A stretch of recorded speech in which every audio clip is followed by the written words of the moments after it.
Hi, എല്ലാവർക്കും PSC smart സ്റ്റഡിയിലേക്ക് സ്വാഗതം. നാളെ എക്സാം എഴുതാൻ പോകുന്നവർക്ക് ഈ വീഡിയോ വളരെയധികം ഉപകാരപ്പെടുമെന്ന് ഞാൻ വിശ്വസിക്കുന്നു. സമയം ഒട്ടും വൈകാതെ നമുക്ക് വീഡിയോയിലേക്ക് കടക്കാം. ആദ്യം ചോദ്യം ഉത്തരം വായിക്കാം. അതിനുശേഷം അതുമായിട്ട് റിലേറ്റഡ് ഫാക്ട്സ് കൂടി പഠിക്കാം. അമേരിക്കൻ സ്വാതന്ത്ര്യ സമരത്തിൻ്റെ മുദ്രാവാക്യം. അമേരിക്കൻ സ്വാതന്ത്ര്യ സമരത്തിൻ്റെ മുദ്രാവാക്യം പ്രാതിനിധ്യമില്ലാതെ നികുതിയില്ല. അമേരിക്കൻ സ്വാതന്ത്ര്യത്തിൻ്റെ മുദ്രാവാക്യം എന്ന് പറയുന്നത് പ്രാതിനിധ്യമില്ലാതെ നികുതിയില്ല. അപ്പോൾ ഇത് വരുന്നത് അമേരിക്കൻ സ്വാതന്ത്ര്യ സമരവുമായിട്ട് ബന്ധപ്പെടുത്തിയാണ്. അപ്പോൾ നമുക്ക് അതുമായിട്ട് ബന്ധപ്പെട്ട് കുറച്ച് പോയിന്റ്സുകളൂടി നോക്കാം. ഇംഗ്ലണ്ടിൽ നിന്ന് അമേരിക്കയിലേക്ക് മെയ്ഫ്ലവർ എന്ന കപ്പലിൽ കുടിയേറിയവരാണ് അമേരിക്കക്കാർ. ഇവരെ തീർത്ഥാടക പിതാക്കന്മാരെന്നാണ് വിളിച്ചിരുന്നത്. 1776 അമേരിക്കൻ സ്വാതന്ത്ര്യ സമരം നടക്കുന്നത്. കോളനിക്കെതിരെ ബ്രിട്ടീഷ് പാർലമെൻറ്റ് പാസാക്കിയ പ്രധാന നിയമങ്ങളും നികുതി പരിഷ്കരണവുമാണ് വിപ്ലവത്തിന് കാരണം. എന്താണ് വിപ്ലവത്തിന് കാരണമായത്? കോളനിക്കെതിരെ ബ്രിട്ടീഷ് പാർലമെൻറ്റ് പാസാക്കിയ പ്രധാന നിയമങ്ങളും നികുതി പരിഷ്കരണവുമാണ് വിപ്ലവത്തിന് കാരണമായത്. പ്രാതിനിധ്യമില്ലാതെ നികുതിയില്ല എന്ന അമേരിക്കൻ സ്വാതന്ത്ര്യ സമരത്തിൻ്റെ മുദ്രാവാക്യം രൂപം നൽകിയത് ജെയിംസ് ഓട്ടിസ് ആണ്. മുദ്രാവാക്യത്തിന് രൂപം നൽകിയതാരാണ്? James Otis. അമേരിക്കൻ സ്വാതന്ത്ര്യ സമരത്തിലേക്ക് നയിച്ച ബ്രിട്ടീഷ് നിയമങ്ങൾ ഏതൊക്കെയാണെന്ന് നോക്കാം. 1773 ടീ ആക്ട്. ഈ ടീ ആക്ട് എന്ന് പറയുന്നതാണ് Boston tea party. Boston tea party ഏത് വിപ്ലവവുമായി ബന്ധപ്പെട്ടിരിക്കുന്നു എന്ന് ചോദിച്ചാൽ അമേരിക്കൻ വിപ്ലവമായിട്ടാണ്. അതൊരു മുൻവർഷ ചോദ്യമാണ്. 1767 ടൗൺഷെൻ നിയമപ്രകാരം കോളനിയിൽ ഇറക്കുമതി ചെയ്യുന്ന തേയില, കടലാസ്, കണ്ണാടി എന്നിവയുടെ മേൽ നികുതി ചുമത്തി. 1773 തേയിലയുമായി ബോസ്റ്റൺ തീരത്തെത്തിയ കപ്പലിനെ തേയില മുഴുവനും റെഡ് ഇന്ത്യൻ തൊഴിലാളികൾ എന്ന പേരിൽ കപ്പലിൽ കയറിയ പ്രക്ഷോഭകാരികൾ വലിച്ചെറിഞ്ഞു. ഇതാണ് ബോസ്റ്റൺ ടീ പാർട്ടി എന്ന പേരിൽ അറിയപ്പെടുന്നത്. എന്നാണ് 1773 ഡിസംബർ 16. അതുപോലെ കറൻസി നിയമം 1764, പഞ്ചസാര നിയമം 1764, സ്റ്റാമ്പ് നിയമം 1765, ടൗൺഷെൻ നിയമം 1767. ഈ വർഷങ്ങളെല്ലാം ഇമ്പോർട്ടൻ്റ് ആണ്, ഓർത്ത് വെക്കുക. അടുത്തൊരു ഇമ്പോർട്ടൻ്റ് പോയിൻ്റാണ് പാരീസ് ഉടമ്പടി നടന്ന വർഷം. പാരീസ് ഉടമ്പടി നടന്ന വർഷം 1783. ബ്രിട്ടൻ അമേരിക്കയുടെ സ്വാതന്ത്ര്യം അംഗീകരിച്ചുകൊണ്ട് ഒപ്പിട്ട ഉടമ്പടിയാണ് പാരീസ്. ആരാണ്? ബ്രിട്ടൻ അമേരിക്കയുടെ സ്വാതന്ത്ര്യം അംഗീകരിച്ചുകൊണ്ട് ഒപ്പിട്ട ഉടമ്പടിയാണ് പാരീസ് ഉടമ്പടി. അമേരിക്കൻ ഭരണഘടന തയ്യാറാക്കുന്നതിന് നേതൃത്വം നൽകിയത് ജെയിംസ് മാഡിസൺ ആണ്. James Madison. അമേരിക്കൻ ഐക്യനാടുകളുടെ ആദ്യ പ്രസിഡന്റായി തിരഞ്ഞെടുക്കപ്പെട്ടത് ജോർജ് വാഷിങ്ടൺ. അമേരിക്കൻ ഭരണഘടനാ സമ്മേളനം ചേർന്ന സ്ഥലം ഫിലാഡൽഫിയാണ്. ലോകത്തിലെ ഏറ്റവും ചെറിയ ലിഖിത ഭരണഘടനയുള്ള രാജ്യം അമേരിക്കയാണ്. ഇതൊരു മുൻവർഷ ചോദ്യമാണ്, പഠിക്കുക. അടുത്ത ചോദ്യം, ഫ്രഞ്ച് വിപ്ലവത്തിൻ്റെ മുദ്രാവാക്യം. ഫ്രഞ്ച് വിപ്ലവത്തിൻ്റെ മുദ്രാവാക്യമാണ് സ്വാതന്ത്ര്യം, സമത്വം, സാഹോദര്യം. ഇതൊരു PYQ ചോദ്യമാണ്. വിപ്ലവങ്ങളുടെ മാതാവ് എന്നറിയപ്പെടുന്നതാണ് ഫ്രഞ്ച് വിപ്ലവം. 1789 ഫ്രാൻസിലാണ് ഫ്രഞ്ച് വിപ്ലവം നടക്കുന്നത്. ബാസ്റ്റൻ ജയിൽ തകർത്ത സംഭവത്തോടു കൂടിയാണ് 1789 ജൂലൈ 14 ഫ്രഞ്ച് വിപ്ലവം ആരംഭിക്കുന്നത്. ഫ്രഞ്ച് ജനതയുടെ സ്വാതന്ത്ര്യത്തിന് വേണ്ടിയുള്ള പോരാട്ടമായിരുന്നു ഇത്. ഫ്രഞ്ച് വിപ്ലവത്തിൻ്റെ പ്രവാചകൻ ആരാണ്? റൂസോയാണ്. മാറിപ്പോകരുത്. ഫ്രഞ്ച് വിപ്ലവത്തിൻ്റെ പ്രവാചകൻ റൂസോയും ഫ്രഞ്ച് വിപ്ലവത്തിൻ്റെ പിതാവ് വോൾട്ടയറുമാണ്. ഫ്രഞ്ച് വിപ്ലവത്തിൻ്റെ ശിശു ആരാണെന്ന് ചോദിച്ചാൽ അത് നെപ്പോളിയനാണ്. വിപ്ലവ സമയത്തെ ഫ്രഞ്ച് പാർലമെൻറ്റാണ് എസ്റ്റേറ്റ് ജനറൽ. ഫ്രഞ്ച് വിപ്ലവം നടക്കുമ്പോൾ ഫ്രാൻസിലെ രാജവംശമാണ് ബോർബോൺ രാജവംശം. ഏതാണ്? ബോർബോൺ രാജവംശം.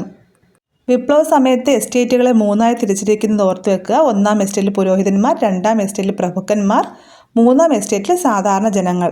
1ാം എസ്റ്റേറ്റിൽ 285 അംഗങ്ങളാണ് ഉണ്ടായിരുന്നത്. 2ാം എസ്റ്റേറ്റിൽ 308 അംഗങ്ങളാണ്. 3ാം എസ്റ്റേറ്റിൽ 621 അംഗസംഖ്യയാണ് ഉള്ളത്. ഫ്രഞ്ച് വിപ്ലവവുമായിട്ട് ബന്ധപ്പെട്ട ടെന്നീസ് കോർട്ട് പ്രതിജ്ഞ വളരെ ഇമ്പോർട്ടൻ്റ് ആണ്. 3ാമത്തെ എസ്റ്റേറ്റ് അടുത്തുള്ള ഒരു ടെന്നീസ് കോർട്ടിൽ സമ്മേളിക്കുകയും ഫ്രാൻസിനായി ഒരു ഭരണഘടന തയ്യാറാക്കിയ ശേഷം മാത്രമേ പിരിയുകയുള്ളൂ എന്ന് പ്രതിജ്ഞ ചെയ്യുകയും ചെയ്ത സംഭവമാണ് ടെന്നീസ് കോർട്ട് പ്രതിജ്ഞ. ഈ സംഭവം ഫ്രഞ്ച് വിപ്ലവത്തിൻ്റെ ആരംഭമായിട്ടാണ് കണക്കാക്കുന്നത്. ടെന്നീസ് കോർട്ട് പ്രതിജ്ഞ നടന്ന വർഷം 1789 ജൂൺ 20. 1789 ജൂൺ 20. ഞാനാണ് രാഷ്ട്രം എന്ന് പ്രഖ്യാപിച്ച ഫ്രഞ്ച് ഭരണാധികാരിയാണ് ലൂയി 14 ലൂയി 14 ഞാനാണ് രാഷ്ട്രം എന്ന് പ്രഖ്യാപിച്ച ഫ്രഞ്ച് ഭരണാധികാരി. എനിക്ക് ശേഷം പ്രളയം എന്ന് പ്രഖ്യാപിച്ചത് ലൂയി 15 വിപ്ലവകാലത്തെ ഫ്രഞ്ച് ഭരണാധികാരി ആരാണെന്ന് ചോദിച്ചാൽ ലൂയി 16 ഈ ഓർഡർ ഒന്ന് പഠിച്ചു വെച്ചേക്കുക. സ്വാതന്ത്ര്യം, സമത്വം, സാഹോദര്യം എന്നീ മുദ്രാവാക്യങ്ങൾ മുഴക്കിക്കൊണ്ട് വിപ്ലവകാരികൾ തകർത്ത ജയിലാണ് ബാസ്റ്റിൽ ജയിൽ. ബാസ്റ്റിൽ ജയിൽ തകർത്ത വർഷം ഓർത്തുവെക്കുക, 1789 ജൂലൈ 14 ഫ്രഞ്ച് ദേശീയ ദിനമായി ആചരിക്കുന്നതും ഈ ജൂലൈ 14 തന്നെയാണ്. ഫ്രഞ്ച് വിപ്ലവത്തിൻ്റെ ആരംഭമായി കണക്കാക്കുന്നതാണ് ബാസ്റ്റിൽ ജയിൽ തകർത്തത്. സ്വതന്ത്രമായി ജനിക്കുന്ന മനുഷ്യൻ എല്ലായിടത്തും ചങ്ങലയാൽ ബന്ധിതനാണ്. ഇത് റൂസോയുടെ വാക്കുകളാണ്. ജനങ്ങളാണ് പരമാധികാരി എന്ന് പറഞ്ഞതും റൂസോയാണ്. നിങ്ങൾക്ക് റൊട്ടിയില്ലെങ്കിൽ എന്താ, കേക്ക് തിന്നുകൂടെ എന്ന് പറഞ്ഞത് മേരി ആൻ്റോയിനിറ്റാണ്. മുൻവർഷ ചോദ്യമാണിത്. വിദ്യാഭ്യാസവുമായി ബന്ധപ്പെട്ട് റൂസോ എഴുതിയ കൃതി ഏതാണ്? എമിലിയാണ്. ഫ്രഞ്ച് വിപ്ലവത്തിൻ്റെ ബൈബിൾ എന്നറിയപ്പെടുന്ന ഗ്രന്ഥം ഏതാണെന്ന് ചോദിച്ചാൽ ദ സോഷ്യൽ കോൺട്രാക്ട്, സാമൂഹ്യ ഉടമ്പടി. ഫ്രഞ്ച് വിപ്ലവത്തിൻ്റെ 100ാം വാർഷികത്തോടനുബന്ധിച്ച് പാരീസിൽ നിർമ്മിക്കപ്പെട്ട ഗോപുരമാണ് ഈഫൽ ടവർ. 100ാം വാർഷികത്തോടനുബന്ധിച്ച് പാരീസിൽ നിർമ്മിക്കപ്പെട്ട ഗോപുരമാണ് ഈഫൽ ടവർ എന്ന് പറയുന്നത്. 1793 ജൂലൈ ഫ്രാൻസിൻ്റെ ആഭ്യന്തര കാര്യങ്ങൾ നിയന്ത്രിക്കുന്നതിനായി പൊതുസുരക്ഷാ കമ്മിറ്റി രൂപീകരിച്ചു. ഈ പൊതുസുരക്ഷാ കമ്മിറ്റിയിലെ അംഗങ്ങളാണ് മിറാബോയും ഡാൻഡനും.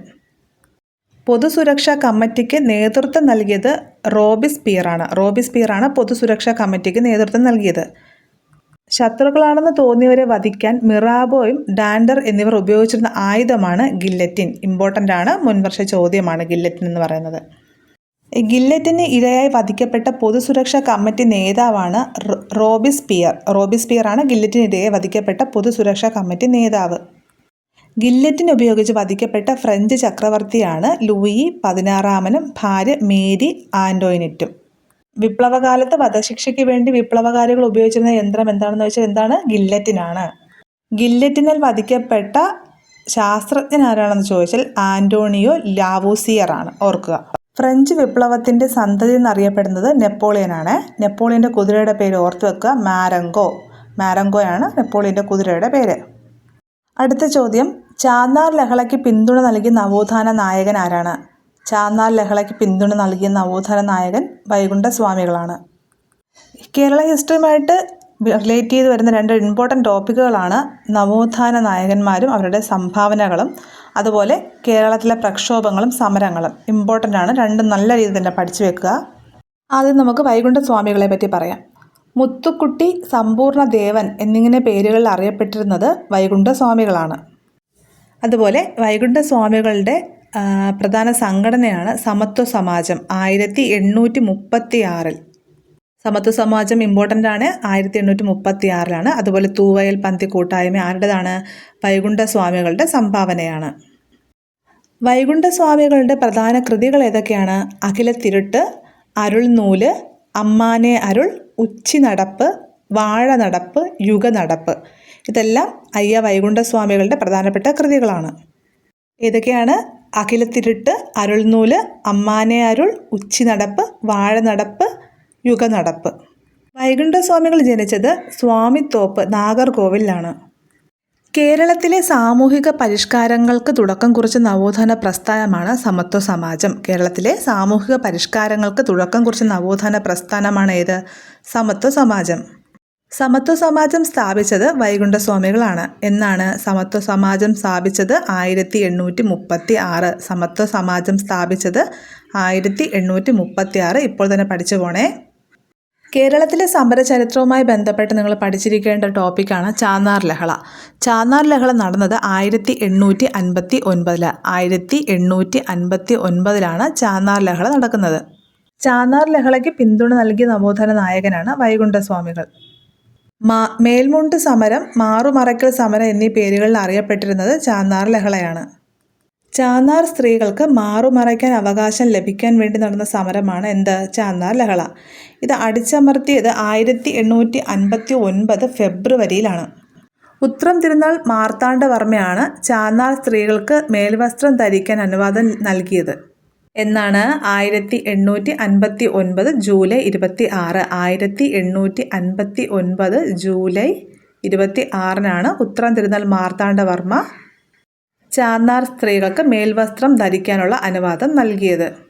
ഈഴവർക്ക് മാറുമറയ്ക്കാൻ അനുവാദം നൽകിയ വർഷം എന്ന് പറയുന്നത് 1865. 1865 എല്ലാ ജാതിയിൽപ്പെട്ടവർക്കും അനുവാദം ലഭിച്ചത് 1870. അത് ഓർത്ത് വെക്കണം. എല്ലാവർക്കും അനുവാദം ലഭിച്ചത് 1870.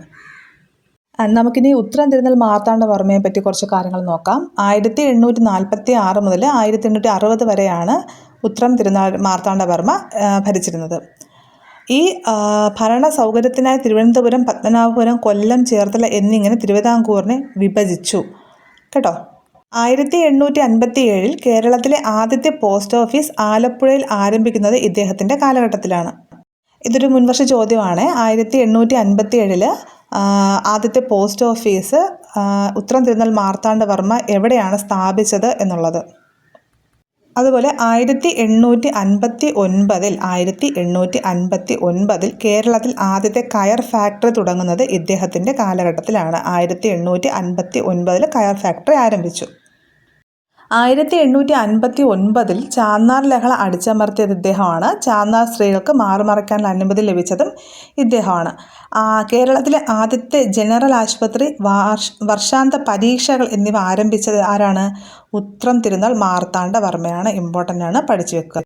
ഇവിടെ ഉത്രം തിരുനാൾ മാർത്താണ്ഡവർമ്മയുമായി ബന്ധപ്പെട്ട 3 വർഷങ്ങൾ ഓർക്കുക. 1857 പോസ്റ്റ് ഓഫീസ് ആലപ്പുഴയിൽ ആരംഭിച്ചു. 59 കയർ ഫാക്ടറി ആരംഭിച്ചു. 59 ചാന്നാർ ലഹള അടിച്ചമർത്തിയതുമെന്ന് ഓർത്തു വെക്കുക. ഈ വർഷങ്ങളൊക്കെ ഇമ്പോർട്ടൻ്റ് ആണ്. ഈ അഞ്ചുതെങ്ങ് കലാപം എന്ന് പറയുന്നത് 1697 തിരുവനന്തപുരത്ത് നടന്ന ഒരു കലാപമാണ്. ഇവിടെ പ്രധാന കാരണം എന്ന് പറയുന്നത് കുരുമുളകിൻ്റെ വ്യാപാര കുത്തക ബ്രിട്ടീഷുകാർ സ്വന്തമാക്കിയതാണ്. അനുമതി നൽകിയത് തിരുവനന്തപുരം ആറ്റിങ്ങൽ ഭരണാധികാരിയായിരുന്ന ആറ്റിങ്ങൽ റാണിയാണ്. ബ്രിട്ടീഷുകാർക്കെതിരെ ഇന്ത്യയിൽ നടന്ന ആദ്യ പ്രക്ഷോഭം ഏതാണെന്ന് ചോദിച്ചാൽ അത് അഞ്ചുതെങ്ങ് കലാപമാണ്. ഓർത്തു വെക്കുക. ബ്രിട്ടീഷുകാർക്കെതിരെ ഇന്ത്യയിൽ നടന്ന ആദ്യ പ്രക്ഷോഭം.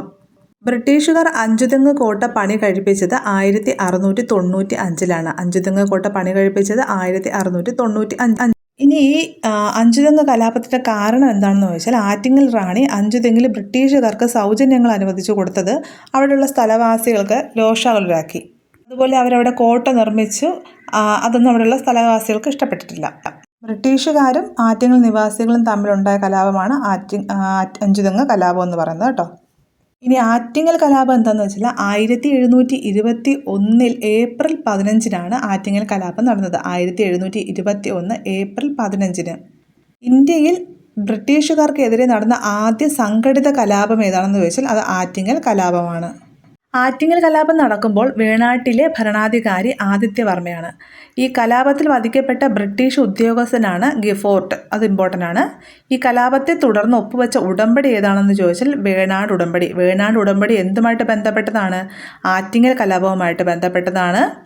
വേണാട് ഉടമ്പടി ഒപ്പുവെച്ചതെന്നാണ് 1723. 1723 പഠിക്കുക. 1723 വേണാട് ഉടമ്പടി ഒപ്പുവെച്ചത്. ഒപ്പുവെച്ചത് ആരൊക്കെ തമ്മിലാണ്? മാർത്താണ്ഡവർമ്മയും അലക്സാണ്ടർ ഓമുമാണ്. മാർത്താണ്ഡവർമ്മയും അലക്സാണ്ടർ ഓമുമാണ് വേണാട് ഉടമ്പടി ഒപ്പുവെച്ചത്. അടുത്ത ചോദ്യം, INC പങ്കെടുക്കാത്ത സമ്മേളനം. INC പങ്കെടുക്കാത്ത സമ്മേളനം 3-ാം വട്ടമേശ സമ്മേളനമാണ്. വട്ടമേശ സമ്മേളനത്തെ പറ്റി PSC റിപ്പീറ്റായിട്ട് ചോദിക്കുന്നുണ്ട്. അപ്പോൾ ഡീറ്റെയിൽ ആയിട്ട് തന്നെ നല്ല രീതിയിൽ പഠിക്കുക. 1-ാം വട്ടമേശ സമ്മേളനം നടന്നത് 1930. 1930 1-ാം വട്ടമേശ സമ്മേളനം നടന്നത്. സ്റ്റേറ്റ്മെൻറ്റ് ലെവലിൽ ചോദിക്കാൻ സാധ്യതയുള്ള ഒരു ഏരിയയാണിത്. നമുക്ക് കുറച്ച് ഡീറ്റെയിൽ ആയിട്ട് നോക്കാം. സൈമൺ കമ്മീഷൻ റിപ്പോർട്ടിനെ പറ്റിയും ഭരണഘടനാ പരിഷ്കാരങ്ങളെ പറ്റിയും ചർച്ച ചെയ്യാൻ 1930 ബ്രിട്ടീഷ് ഗവൺമെൻറ് ലണ്ടനിൽ വിളിച്ചു ചേർത്ത സമ്മേളനമാണ് വട്ടമേശ സമ്മേളനം. വട്ടമേശ സമ്മേളനം നടന്നത് 1930 നവംബർ 12 മുതൽ 1931 ജനുവരി 19 വരെയാണ്. 1-ാം വട്ടമേശ സമ്മേളനം നടക്കുമ്പോൾ ഇന്ത്യയിലെ വൈസ്രോയി ഇർവിൻ പ്രഭുവാണ്. 1-ാം വട്ടമേശ സമ്മേളനം നടക്കുമ്പോൾ ഇന്ത്യയിലെ വൈസ്രോയി ആരാണ്? ഇർവിൻ പ്രഭു. സമ്മേളനത്തിൽ പങ്കെടുത്ത പ്രമുഖർ ആരാണ്? അംബേദ്കർ, മുഹമ്മദ് അലി ജിന്ന, ആഖാ ഖാൻ, തേജ് ബഹദൂർ സപ്രു. വട്ടമേശ സമ്മേളന വർഷങ്ങളും അതിൽ പങ്കെടുത്തവർ ആരൊക്കെയാണെന്നുള്ളത് നോക്കി വെക്കണം. മുൻവർഷങ്ങളിൽ PSC ചോദിച്ചിട്ടുണ്ട്. ഒന്നാം വട്ടമേശ സമ്മേളനം ഉദ്ഘാടനം ചെയ്തത് ആരാണ്? ജോർജ് അഞ്ചാമനാണേ. ഒന്നാം വട്ടമേശ സമ്മേളനത്തിൽ അധസ്ഥിതരെ പ്രതിനിധീകരിച്ച് പങ്കെടുത്ത വ്യക്തിയാണ് ഡോക്ടർ BR അംബേദ്കർ.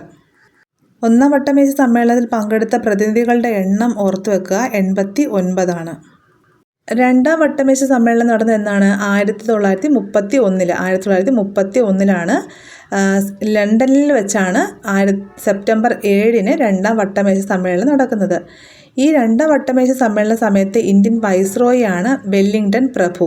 107 പ്രതിനിധികളാണ് ഈ രണ്ടാം വട്ടമേശ സമ്മേളനത്തിൽ പങ്കെടുത്തിട്ടുള്ളത്. ഗാന്ധിജി പങ്കെടുത്ത ഏക വട്ടമേശ സമ്മേളനം ഏതാണെന്ന് ചോദിച്ചാൽ രണ്ടാം വട്ടമേശ സമ്മേളനമാണ്. ഇന്ത്യൻ വനിതകളെ പ്രതിനിധാനം ചെയ്തത് സരോജിനി നായിഡു ആണ്. രണ്ടാം വട്ടമേശ സമ്മേളനത്തിൽ കോൺഗ്രസിനെ പ്രതിനിധീകരിച്ചാണ് ഗാന്ധിജി എത്തിച്ചേർന്നത്. രണ്ടാം വട്ടമേശ സമ്മേളനത്തിൽ പങ്കെടുത്ത ഗാന്ധിജിയെ അർദ്ധനഗ്നനായ ഫക്കീർ എന്ന് വിശേഷിപ്പിച്ചത് വിൻസെൻ്റ് ചർച്ചിലാണേ. അത് ഓർത്ത് വെക്കുക. രണ്ടാം വട്ടമേശ സമ്മേളനത്തിൽ ഗാന്ധിജിയുടെ ഉപദേശകനായിരുന്ന വ്യക്തി മദൻ മോഹൻ മാളവ്യ. അടുത്തത് മൂന്നാം വട്ടമേശ സമ്മേളനം നടക്കുന്നത് 1932 1932 നവംബർ 17 മുതൽ ഡിസംബർ 24 വരെയാണ്. 46 പ്രതിനിധികളാണ് പങ്കെടുത്തത്. എത്ര പേരാണ്? 46 പ്രതിനിധികളാണ് മൂന്നാം വട്ടമേശ സമ്മേളനത്തിൽ പങ്കെടുത്തത്. മൂന്നാം വട്ടമേശ സമ്മേളനത്തിൽ പങ്കെടുത്ത ദേശീയ നേതാക്കൾ ആരാണെന്ന് ചോദിച്ചാൽ doctor BR Ambedkar, Tej Bahadur Sapru. INC പങ്കെടുക്കാത്ത സമ്മേളനവും മൂന്നാം വട്ടമേശ സമ്മേളനമാണ്. മൂന്നാം വട്ടമേശ സമ്മേളനത്തിൻ്റെ അവസാനത്തിൽ പുറപ്പെടുവിച്ച ധവളപത്രത്തിൻ്റെ അടിസ്ഥാനത്തിൽ പാസ്സാക്കപ്പെട്ട ആക്ട് ഏതാണ്? 1935 ഗവൺമെൻറ് ഓഫ് ഇന്ത്യ ആക്ട്. റഷ്യയുടെ പങ്കാളിത്തത്തോടെ ഛത്തീസ്ഗഡിലെ ദുർഗ് ജില്ലയിൽ സ്ഥാപിതമായ ഉരുക്ക് നിർമ്മാണശാല ഭിലായ്. ഇന്ത്യൻ ജോഗ്രഫിയിൽ ഉറപ്പായിട്ട് നിങ്ങൾ എക്സാമിന് മുന്നേ പഠിച്ചിട്ട് പോകേണ്ട ഒരു ടോപ്പിക്കാണ് ഇരുമ്പുരുക്ക് വ്യവസായത്തെ പറ്റിയുള്ളത്. ഇവിടെ അറിഞ്ഞിരിക്കേണ്ടത് ഇന്ത്യയിലെ ആദ്യത്തെ വൻകിട ഇരുമ്പുരുക്ക് വ്യവസായശാല ആരംഭിച്ചത് കുൾട്ടിയിലാണ്, പശ്ചിമ ബംഗാളിൽ 1870. സ്റ്റീൽ സിറ്റി എന്നറിയപ്പെടുന്ന ഇന്ത്യൻ നഗരമാണ് ജംഷഡ്പൂർ. സ്വകാര്യ മേഖലയിലെ ഏറ്റവും വലിയ സ്റ്റീൽ പ്ലാന്റ് ഏതാണെന്ന് ചോദിച്ചാൽ Tata iron and steel plant ആണ്. Tata iron and steel plant. വർഷവും കൂടി നിങ്ങൾ ഓർത്ത് വെക്കണം, 1907. Tata and iron steel company സ്ഥിതി ചെയ്യുന്നത് എവിടെയാണ്? ജംഷഡ്പൂരിലാണ്. ഈ ടാറ്റ ആൻഡ് സ്റ്റീൽ കമ്പനി അല്ലെങ്കിൽ ഒരു ടിസ്കോ എന്ന് ചോദിച്ചാൽ നിങ്ങൾ എഴുതണം ജാർഖണ്ഡിലാണ് കേട്ടോ. ജംഷഡ്പൂർ ജാർഖണ്ഡിലാണ്.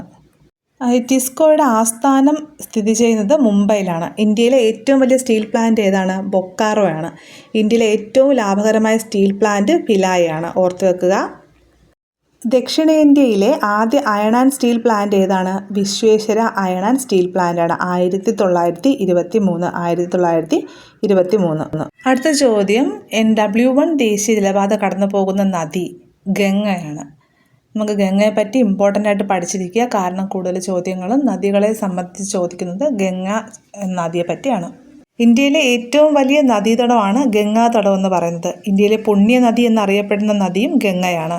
ഏറ്റവും കൂടുതൽ പോഷക നദികളുള്ള നദി ഗംഗയുടെ പ്രധാന പോഷക നദികളാണ് യമുന, കോസി, ദാമോദർ, സോൺ, ഘാഘ്ര, ഗോമതി, ഗണ്ഡക്. ഗംഗാനദി ഒഴുകുന്ന പ്രധാന സംസ്ഥാനങ്ങൾ അറിഞ്ഞു വെച്ചേക്കുക: ഉത്തരാഖണ്ഡ്, ഉത്തർപ്രദേശ്, ബീഹാർ, ജാർഖണ്ഡ്, പശ്ചിമ ബംഗാൾ. ഗംഗാനദിയുടെ ഏറ്റവും വലിയ പോഷക നദിയാണ് യമുന. പുരാതന കാലത്ത് കാളിന്തി എന്നറിയപ്പെട്ടിരുന്ന നദിയാണ്. യമുന നദിയുടെ നീളം 1376 കിലോമീറ്ററാണ്. യമുന നദി ഗംഗാ നദിയുമായി സംഗമിക്കുന്ന പ്രദേശമാണ് പ്രയാഗ്. ഗംഗാ നദിയുടെ ഏറ്റവും പടിഞ്ഞാറ് ദിശയിലൂടെ ഒഴുകുന്ന പോഷക നദി ഏതാണെന്ന് ചോദിച്ചാൽ അത് യമുനയാണ്. യമുന നദിയുടെ ഏറ്റവും നീളം കൂടിയ പോഷക നദിയാണ് ടോൺസ്. ബംഗാളിൽ ഗംഗാ നദി അറിയപ്പെടുന്നത് പദ്മ എന്ന പേരിലാണ്. ഗംഗ ഏറ്റവും കൂടുതൽ ദൂരം ഒഴുകുന്ന ഇന്ത്യൻ സംസ്ഥാനം ഏതാണെന്ന് ചോദിച്ചാൽ ഉത്തർപ്രദേശാണ്. 1450 കിലോമീറ്ററാണ്. PSC മുൻപ് ചോദിച്ചിട്ടുള്ള എല്ലാ ഇമ്പോർട്ടൻ്റ് ആയിട്ടുള്ള ടോപ്പിക്സും നോക്കിയിട്ട് തന്നെ എക്സാമിന് നിങ്ങൾ പോവുക. ടെൻഷൻ അടിക്കേണ്ട ആവശ്യമില്ല. എല്ലാവർക്കും വിജയാശംസകൾ നേരുന്നു.